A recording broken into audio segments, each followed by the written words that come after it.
originally from China Shandong Food and Automobile, and now we are in our trailer factory. Behind me, this is the 3-axle flatbed trailers, and the length it is 12.5 meters, and for the width it is 2.5 meters. For the height, you can see it is 1.6 meters.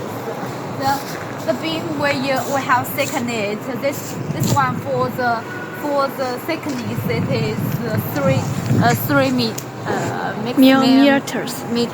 Yeah, and you can see the kingpin plate. It is thickened and lengthed. And the landing gear we use Fufa, very famous brand in the international. And we have the unit spare tire rocks. And for the side bumper, it is more stronger. And you can see add one more water tank for you for a long distance transport. And for the tires, we also use the very stronger tires. It is 350.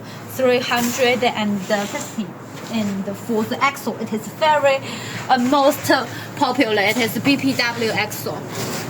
And the air suspension.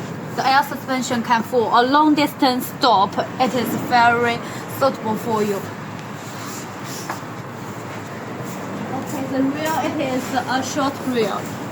The short rear may be just suitable for a light transport. Okay, if you need, you can contact with me.